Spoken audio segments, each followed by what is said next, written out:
Good evening again. So we are going to start this chapter और आज हम बहुत बेसिक तरीके से इस पे काम करने वाले हैं। थोड़ा सा पहले आपको ब्रीफ कर दूं। This is the chapter which is about the counting principle, जिसमें कि हम लोग बहुत बेसिक तरीके से काउंटिंग की कॉम्प्लेक्सिटीज़ को ख़त्म करते हुए बहुत आसानी से इसको हम लोग काम करते हैं। तो सबसे पहले दो बेसिक रूल आप लोगों को समझने होंगे। एक है सम रूल। सम रूल आप लोगों को बताया था, फिर से एक बार रिपीट करते हैं। If you are doing any work in m ways, अगर आप कोई काम m तरीके से कर सकते हैं या n तरीके से कर सकते हो, तो आप टोटल उस काम को m+n वेज से कर सकते हो। जहाँ भी और का कॉन्सेप्ट होगा या हिंदी में यहाँ का कॉन्सेप्ट होगा, तो आप यहाँ पे सम रूल को लगाओगे। ठीक है। For example, if your parents take to ice cream shop और जहाँ पे आपको 4 तरह के कोन दिख रहे हैं, ठीक है, और आपको 6 तरह की कैंडीज दिख रही हैं और आपको एक कोई चूज़ करनी है, तो आप कितने तरीके से आइसक्रीम ले सकते हो? 10 वेज से। मतलब यू विल बी ऑफर्ड 1 कोन और 1 कैंडी। ठीक है, तो एक कैंडी आप खा सकते हैं या एक कोन खा सकते हैं, तो टोटल 10 तरीके होंगे। लेकिन अगर यहाँ पे प्रोडक्ट का फंडा आ जाए, प्रोडक्ट का फंडा कैसे आएगा, प्रोडक्ट रूल कैसे आएगा? When you are doing more than one thing, more than one task, यानी कि 2 या 2 से ज़्यादा टास्क एक साथ कर रहे हैं, तो यहाँ पे प्रोडक्ट रूल लगेगा। That is m into n। What I mean to say is, अगर आप कोई काम m तरीके से कर सकते हो और उसके साथ एक और काम n तरीके से कर सकते हैं, तो यहाँ पे अगर हमारा एंड का कॉन्सेप्ट आ रहा है और हिंदी में और का कॉन्सेप्ट आ रहा है कि एक काम m तरीके से करना है और एक साथ n तरीके से दूसरा काम करना है, तो आप दोनों काम को मिला के m into n वे से कर सकते हो। इसका मतलब ये हुआ कि अगर आपको एक कोन भी खाना है और एक कैंडी भी खाना है, तो कोन का सिलेक्शन 4 तरीके से होगा और कैंडी एक लेनी है, उसका सिलेक्शन 6 तरीके से होगा। तो टोटल 24 तरीके से आप सेलेक्ट कर सकते हो a cone and a candy. So there will be 24 combinations of that. ठीक है, अगर आप एक ले रहे हैं तो दूसरा का इस तरह से आप कॉम्बिनेशंस जोड़ेंगे तो 24 कॉम्बिनेशंस होंगे। तो यही प्रिंसिपल हम लोग यूज़ करते हैं हमारे पहले कॉन्सेप्ट पे, और उसी को आज हम लोग बात करेंगे। That is the row arrangement. Row arrangement की बात करेंगे तो देखते हैं what is row arrangement, right? So let us say there are 3 letters x, y and z, और उसको आपको 3 जगह पे अरेंज करना है। We are talking about all the possible arrangement. जितने भी पॉसिबल अरेंजमेंट हैं वो कितने तरीके से होंगे। जैसे x, y, z एक ऑर्डर हो गया, एक अरेंजमेंट हो गया। अगर मैं यहाँ पे z और y को चेंज करूँगा तो एक दूसरा होगा। अगर मैं पहली जगह पे y ले आऊँ फिर x और z को ले आऊँ तो ये तीसरा होगा। अगर मैं z और x को फिर से रिप्लेस करता हूँ तो ये चेंज करता हूँ, इंटरचेंज, तो एक अलग होगा। अगर z पहली जगह पे है, x और y बाकी जगह पे रिप्लेस हो रहे हैं, तो टोटल आप देख पा रहे हैं कि ये 6 तरीके होंगे। तो अब हर जगह हम लिखने तो वाले नहीं है। अब यहाँ पे कॉन्सेप्ट क्या है उसको समझते हैं। What is this concept all about? तो जरा देखते हैं ये कॉन्सेप्ट आएगा कैसे। Late us see this one. इसको प्रॉपर्ली हम देखने वाले हैं अभी। तो देखें ये क्या है। देखिए ऐसा है कि आपके पास 3 प्लेसेस हैं। ठीक है, 3 प्लेसेस हैं। अब पहली प्लेस जो है वो 3 तरीके से फिल होगी। यहाँ पे x भी आ सकता है, y भी आ सकता है, z भी आ सकता है। दूसरी जगह 2 तरीके से फिल होगी। ऐसा क्यों होगा? बिकॉज अगर एक लेटर आपका कंज्यूम हो चुका है तो बाकी 2 बचेंगे, और अगर 2 कंज्यूम होंगे तो तीसरी जगह एक तरीके से फिल होगी। टोटल 6 तरीके से आप ये 3 प्लेसेस को फिल कर सकते हैं। ठीक है, तो यही कॉन्सेप्ट है। ठीक है, तो इन जनरल अगर हम बात करें कि हमारे पास ऐसे n लेटर्स हैं, पहली जगह n तरीके से फिल होगी, दूसरी n-1, तीसरी n-2 और लास्ट वाली 1 और उससे पहले वाली 2। इनका प्रोडक्ट जब करेंगे तो आपको पता है n नेचुरल नंबर्स का प्रोडक्ट जो आएगा वो एक फैक्टोरियल n बताएगा। फैक्टोरियल n का मतलब 1 into 2 into 3 into up to n तक का प्रोडक्ट ये हमारे पास आ जाएगा। ठीक है, तो इस तरह से हम वैल्यू निकाल सकते हैं। तो अब बड़ा सिंपल हो गया। तो अगर हमारे पास बच्चों 3 लेटर्स हैं, ठीक है, जैसे यहाँ पे एक्स वाई जेड थे, तो उनको हम 3 जगह पे फैक्टोरियल 3 यानी कि 6 तरीके से अरेंज कर सकते हैं। तो ये है पहला कॉन्सेप्ट रो अरेंजमेंट का। एन डिस्टिंक्ट ऑब्जेक्ट, सारी अलग अलग होनी चाहिए, प्लीज ध्यान रखिएगा। अरेंजमेंट ऑफ डिस्टिंक्ट थिंग्स है यहाँ पे, और उसके लिए हमारे पास फॉर्मूला आ चुका है, वो है फैक्टोरियल n। इसी को अब हम आगे यूज करने वाले हैं क्वेश्चंस में। I do hope it is clear with everyone out there, सबको ये क्लियर है। तो चलो शुरू करते हैं एक अच्छे क्वेश्चन से, और इसमें देखेंगे क्या क्या हमारे पास ऑप्शंस आ रहे हैं, कैसे कैसे क्वेश्चंस बनेंगे, and it is going to be very interesting for all of us. So here is the first word for us. एक पहला वर्ड हमारे पास आ रहा है, तो देखते हैं कि उसको कैसे हम लोग अलग अलग क्वेश्चंस कैसे उससे क्रिएट होंगे। तो let us see. So the question is, the word is, say it is Logitech. So Logitech is a word for us, जहाँ पे सारे के सारे लेटर्स जो हैं वो आपको नज़र आ रहे हैं, सारे के सारे डिफरेंट आएंगे। ठीक है, सबसे पहला क्वेश्चन तो सिंपल है, वो मैं कर देता हूँ, बिकॉज सिंपल है तो मैं ही करूँगा। तो ये है टोटल अरेंजमेंट। टोटल अरेंजमेंट कितने होंगे इसके, समझ में आ चुका है सभी को। 1 2 3 4 5 6 7 8। सो टोटल अरेंजमेंट हमारे कितने हो जाएंगे बच्चों, फैक्टोरियल 8 हो जाएंगे total arrangement. I do hope it is clear to everyone. Now second one is definitely for you, ये है आपके लिए, पहला क्वेश्चन आपके लिए है। ठीक है, words which start with T. तो ऐसे कितने वर्ड्स होंगे जो टी से स्टार्ट होंगे, ये हमारे पास आ रहा है पहला क्वेश्चन। ठीक है, so everyone just give the answer here. Word which start with T, this is the first question for us. Easy one, बहुत ही सिंपल सा, बिल्कुल बेसिक लड्डू क्वेश्चन है। तो इस लड्डू क्वेश्चन को बिल्कुल आराम से खा जाइए। ठीक है, पहली जगह पे अगर हमारा टी आ गया है तो 7 प्लेसेस हमारे पास बच जाएंगी, और 7 जगह पे 7 लेटर्स को फैक्टोरियल 7 से हम लोग अरेंज कर सकते हैं। ग्रेट ग्रेट ग्रेट, तो बिल्कुल सही है। अब आ रहा है हमारा अगला क्वेश्चन, ध्यान से करेंगे। अगला क्वेश्चन क्या है देखते हैं। Okay, so it is words, ध्यान से करेंगे, विच start with a vowel। ऐसे कितने वर्ड होंगे जो वॉवल से स्टार्ट होंगे, ध्यान से देखिए क्वेश्चन को। Words which start with vowel, ऐसे कितने वर्ड्स होंगे जो कि वॉवल से स्टार्ट होंगे, ये आपको बताना है। It's easy one, easy one. Again एक लड्डू क्वेश्चन है आपके लिए। ठीक है, सो इसमें है क्या, इसमें कॉन्सेप्ट क्या है। चलो पहले 8 प्लेसेस हम लोग बना लेते हैं। तो पहली जगह पे हमारे पास क्या क्या ऑप्शन है। पहली जगह पे हमारे पास ऑप्शन है, this can be filled with I, O और ई। मतलब पहली जगह 3 तरीके से फिल हो सकती है। देखिए, पहली जगह 3 तरीके से फिल हो सकती है।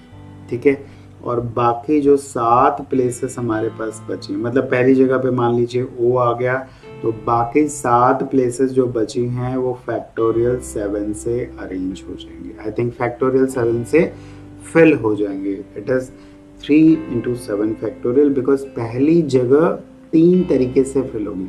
3 फैक्टोरियल का मतलब है कि 3 लेटर्स हैं, आप उनको 3 प्लेसेस पे अरेंज कर रहे हैं। 3 फैक्टोरियल का मतलब, आई रिपीट, 3 फैक्टोरियल का मतलब है 3 लेटर्स हैं, उनको आप तीन जगह पे अरेंज कर रहे हैं। ऐसा नहीं हो रहा है, पहली जगह तीन तरीके से फिल हो सकती है, दैट इज द कॉन्सेप्ट। इसलिए वो 3 आ रहा है और फिर आ रहा है into फैक्टोरियल 7, क्योंकि बाकी 7 जो जगह बची हैं वो 7 फैक्टोरियल से फिल होंगी। तो पहली जगह 3 से फिल होगी और बाकी 7 जगह 7 फैक्टोरियल से फिल होगी। ठीक है, I think it's clear to everyone. अब देखते हैं नेक्स्ट वाला क्वेश्चन। ठीक है, words which start and ends with a vowel. This is the next question for us. वो words, ठीक है, वो words जो शुरू और ख़त्म भी vowel से होंगे। ठीक है बेटा, आई ई ओ एक ही जगह पे नहीं आएंगे ना, एक जगह पे तो एक ही आएगा। पहली जगह पे आई आएगा, यहाँ ओ आएगा, यहाँ ई आएगा, तो वो पहली जगह 3 तरीके से ही फिल होगी। ठीक है, एक ही वॉवल आएगा, बाकी जो वॉवल्स बचेंगे, जैसे यहाँ पे आई आ गया तो बाकी 7 जो होंगे बाकी कॉन्सोनेंट के साथ 2 वॉवल्स अरेंज हो जाएंगे, तो पहली जगह 3 तरीके से फिल होगी। So here's the next one. मैंने बोला है words which starts and end with a vowel. Word जो शुरू और शुरू भी vowel से होंगे और ख़त्म भी vowel से होंगे। ठीक है, बिल्कुल go with the same logic जो अभी आपको बताई गई है, उसी लॉजिक से आप लोग चल सकते हैं। पहला प्लेस कैसे फिल हो सकता है और फिर बाकी लास्ट वाला पहले फिल करिए, पहले फिल करिए पहला वाला और लास्ट वाला, बिकॉज देखिए जिस पे रिस्ट्रिक्शंस होते हैं ना उसको पहले फिल किया जाता है। रिस्ट्रिक्शन किस पे है? पहली जगह पे रिस्ट्रिक्शन है कि यहाँ वॉवेल आना चाहिए और लास्ट वाली जगह पे रिस्ट्रिक्शन है कि यहाँ भी वॉवेल आना चाहिए। पहली जगह और लास्ट वाले पे रिस्ट्रिक्शन है तो उसको पहले फिल करिए। पहली जगह कितने तरीके से फिल हो सकती है वो देखिए। एक्चुअली अमन 3 फैक्टोरियल लिखना गलत हो जाएगा, बिकॉज वो उसमें 3 फैक्टोरियल का मीनिंग अलग होता है। भले वैल्यू तुम्हारी सेम आएगी बट थोड़ा that will contradict the main understanding of the problem, because आप देखिए ना इट्स व्हाट इज हैपनिंग है कि पहली जगह 3 तरीके से फिल हो सकती है, आई ई एंड ओ।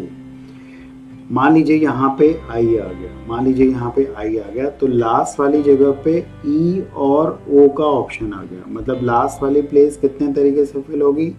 2 तरीके से फिल होगी, ये वाली प्लेस।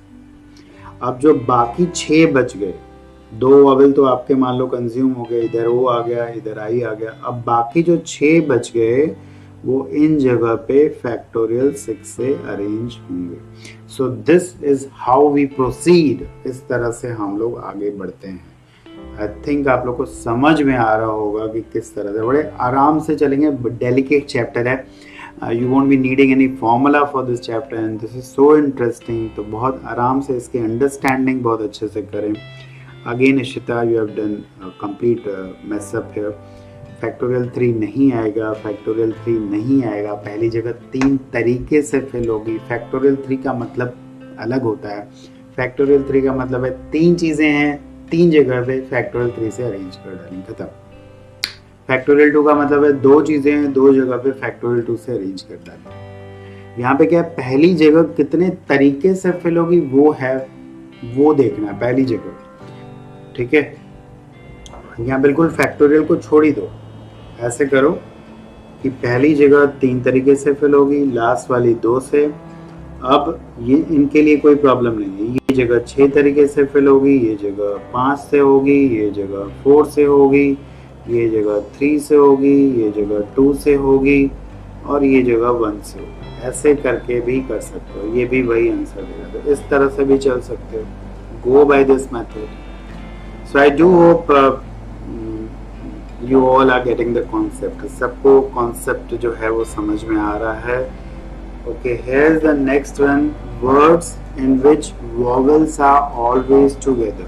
तीनों vowel जो हैं वो एक साथ होने चाहिए, ये है हमारा अगला क्वेश्चन। ठीक है, vowels एक साथ होंगे, ये है हमारा अगला क्वेश्चन। तीनों वॉवल्स को एक साथ रखना है, ओ आई ई, ये एक साथ होंगे। ठीक है, तो आप लोग को समझा भी दिया है क्या मुझे चाहिए। ठीक है, so how to do it. 1 2 3 4 5 6, ये 6 फैक्टोरियल से अरेंज होंगे और ये तीनों भी अरेंज होंगे आपस में, ये तीनों भी आपस में अरेंज होंगे। कितने तरीके से अरेंज होंगे, ठीक है, कितने तरीके से ये तीनों आपस में अरेंज होंगे, इस तरह से आप लोग करेंगे, इस तरह से आप लोग करेंगे।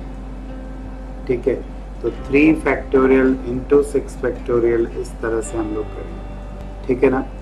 अगला क्वेश्चन इस पे क्या है वो देखते हैं। Words in which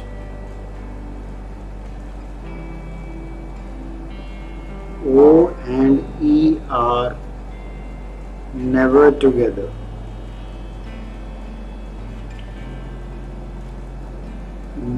Words in which O and E are never together. Words in which O and E are never together. Words in which O and E are never together. Please do it. वो words जिसमें कि ओ और ई, आपने किया था कि जब दो एक साथ होते हैं वाला किया, अभी नहीं होते हैं वो बताना है, तो वो आप कर सकते हो। होते हैं जब ओ और ई साथ साथ, अभी जैसे वॉवल्स का किया तीनों का, तो 2 वॉवल्स अगर एक साथ हैं तो उसका तो आपको पता है, आपको बताना है कि वो कभी भी साथ साथ ना हो। वो हम लोग मेथड निकाल लेंगे जिसमें ओ और ई साथ साथ हैं। तो O और E साथ साथ अगर मैंने ले लिए तो क्या करेंगे उसके बाद, तो 1 2 3 4 5 6 7, जब O और E साथ साथ होंगे तो 7 फैक्टोरियल इंटू 2 फैक्टोरियल होगा। सबको क्लियर है? जब O और E साथ साथ होंगे तो 7 फैक्टोरियल इंटू 2 फैक्टोरियल होगा, बिल्कुल सही है। अब इनको नहीं चाहिए, मुझे ये नहीं चाहिए, मुझे क्या चाहिए, मुझे क्या चाहिए कि ये साथ साथ नहीं होने चाहिए। तो अब आप क्या करोगे, टोटल में क्या होता है, टोटल में साथ साथ होते भी हैं नहीं भी होते हैं, टोटल में तो सब कुछ होता है ना, टोटल में तो सब कुछ होता है। अच्छा ये 8 फैक्टोरियल, ठीक है, टोटल में क्या होता है, सब कुछ होता है, वो साथ साथ होंगे भी और नहीं भी होंगे। तो टोटल में से अगर ये माइनस कर दें, अगर टोटल में से माइनस कर दें हम साथ साथ हैं, तो हमारे पास क्या आएगा, हम साथ साथ नहीं हैं। समझ में आ रहा है? बोलो, टोटल माइनस हम साथ साथ हैं इज इक्वल टू हम साथ साथ नहीं हैं। Got it? Let us move forward, आगे बढ़ रहे हैं। ठीक है, so here is the first question with numbers for you.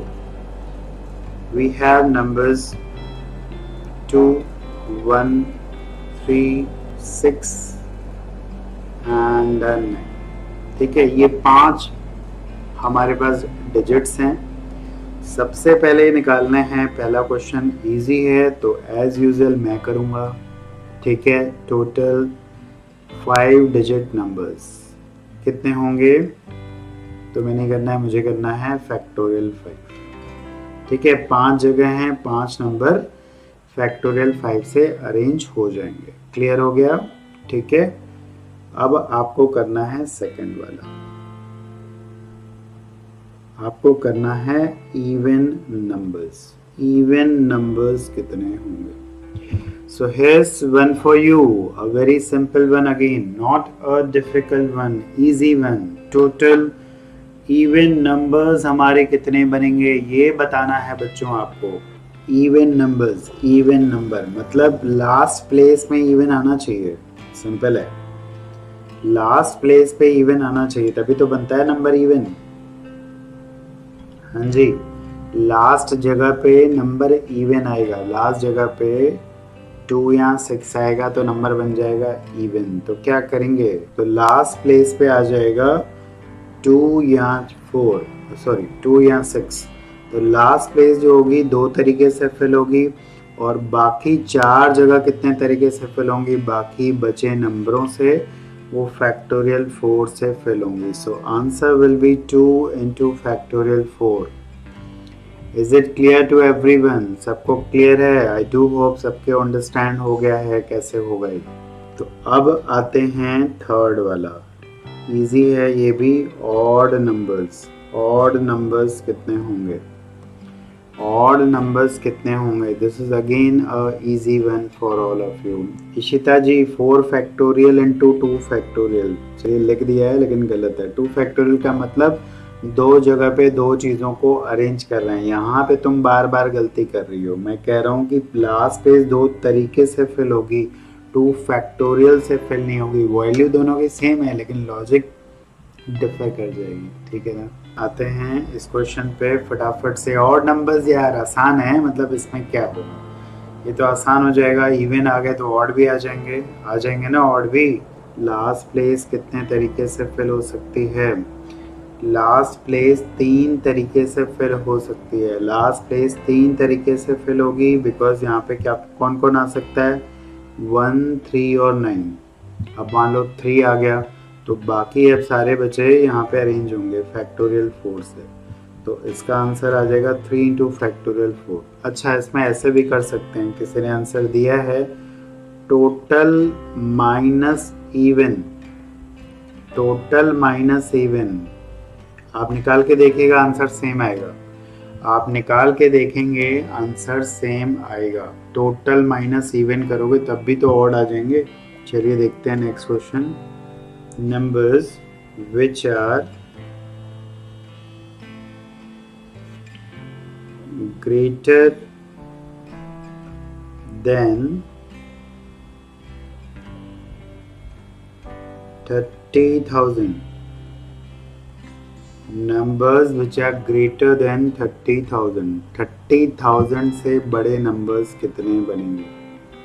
30,000 से बड़े नंबर कितने बनेंगे? सिंपल लॉजिक है, सोच के देखिए। 30,000 से बड़े नंबर कितने बनेंगे? यहाँ पे कौन नहीं आ सकता है? सोच के देखिए। यहाँ पे 1 नहीं आ पाएगा, 2 भी नहीं आ पाएगा। सोचिए आप सोचिए। 30,000 से इनसे ही बनाना है। इसमें से कितने नंबर ऐसे होंगे जो 30,000 से बड़े होंगे, जो 30,000 से बड़े होंगे? This is what I am asking.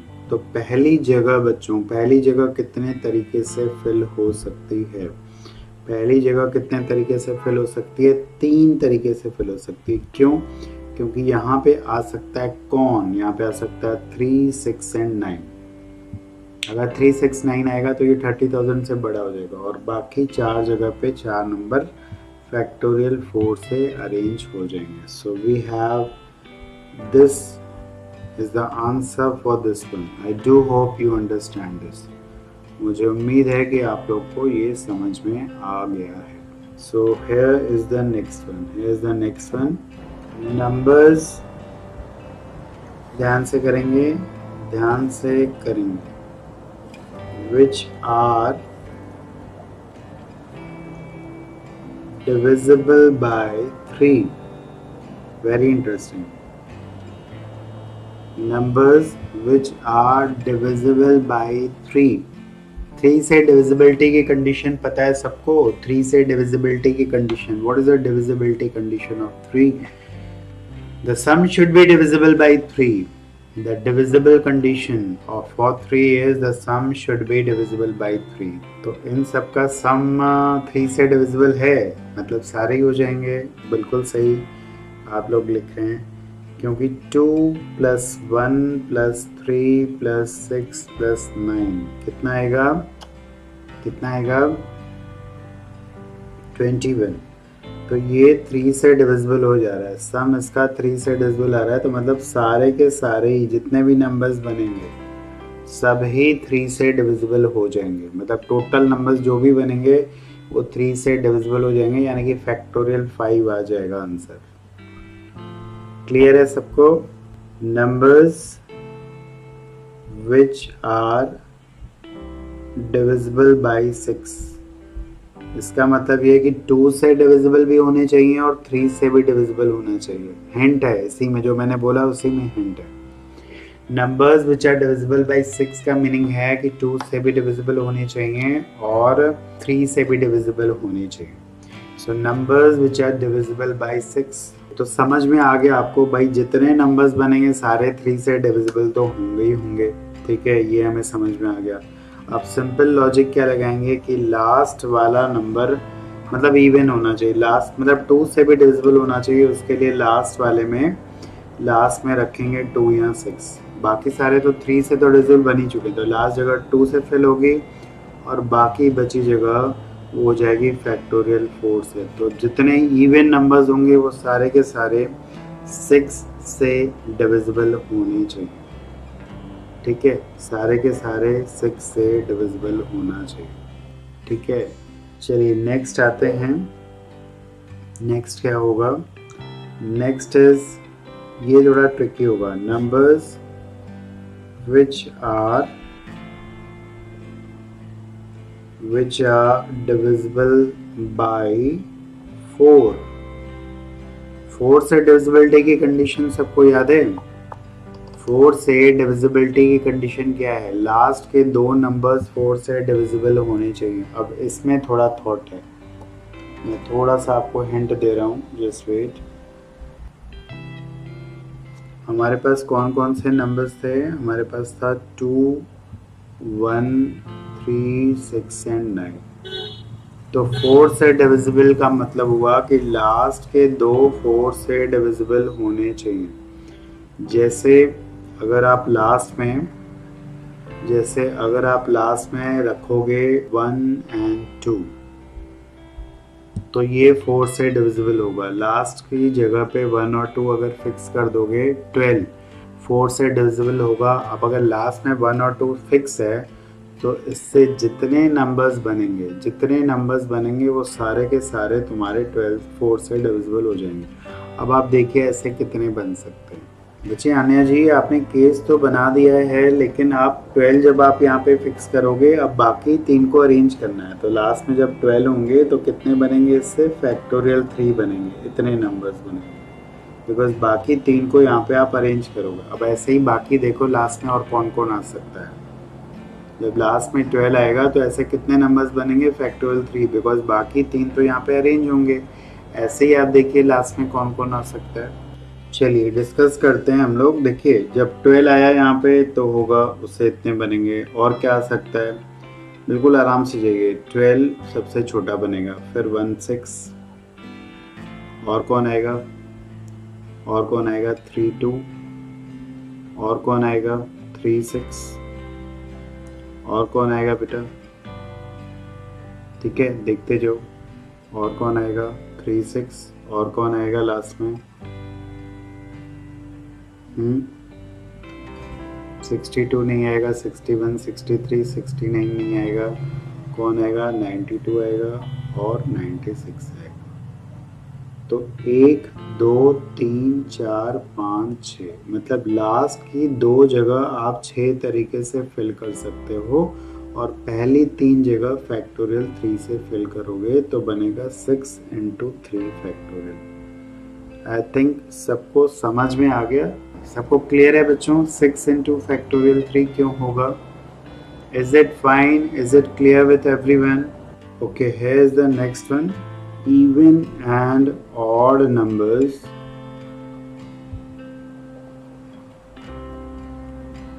take alternate positions। Even और ऑड नंबर जो है वो अल्टरनेट पोजीशंस लेंगे। ऐसे कितने होंगे ये बताना है। ठीक है, इवन और ऑड नंबर अल्टरनेट पोजीशन लेंगे। इवन और इजी है, वैसे आप सिंपल देख सकते हैं। इवन और ऑड नंबर्स जो हैं वो अल्टरनेट पोजीशंस लेंगे। ऐसे कितने नंबर्स होंगे? तो देखिए यहाँ पे हमारे इवन आएंगे क्योंकि इवन 2 हैं। ठीक है, और इन जगह पे हमारे ऑड नंबर्स आएंगे, इन जगह पे हमारे ऑड नंबर्स आएंगे। तो इन जगह पे ऑड नंबर्स अरेंज होंगे फैक्टोरियल 3 से, और इन जगह पे ये दोनों इवन अरेंज होंगे। मतलब 2 यहाँ है, 6 यहाँ है, 6 2 भी हो सकता है, तो वो फैक्टोरियल 2 से अरेंज होंगे। तो इतने बनेंगे, बहुत बढ़िया, बहुत अच्छे, ग्रेट। 12 आएगा आंसर, बिल्कुल सही। मुझे लग रहा है सारे लोग एक्सेलेंट कर रहे हैं, they are doing wonderful. So this is the first step of learning of this chapter. बहुत बेसिक से होके हम बहुत अच्छे लेवल पे इस पे जा सकते हैं। It is all the logical thinking, और बहुत कॉम्प्लेक्सिटी नहीं है, बट एक बार फ्लो बनने की ज़रूरत है। धीरे धीरे आप लोग को और क्लैरिटी आ जाएगी। So just do let me know, because we are winding up this class today early, और अगली क्लास में और इंटरेस्टिंग पार्ट इसमें देखेंगे और मज़ेदार क्वेश्चंस देखने वाले हैं। कल की क्लास भी मिस नहीं करेंगे, रेगुलर क्लास, और उसके बाद हम लोग और बहुत सारी बातें करने वाले हैं this interesting chapter. You can start from any of the book, जिसमें कि बेसिक अरेंजमेंट के क्वेश्चंस हैं, आप लोग स्टार्ट कर सकते हैं और आप बहुत ज़्यादा सीखेंगे। And thank you for joining. Thank you everyone.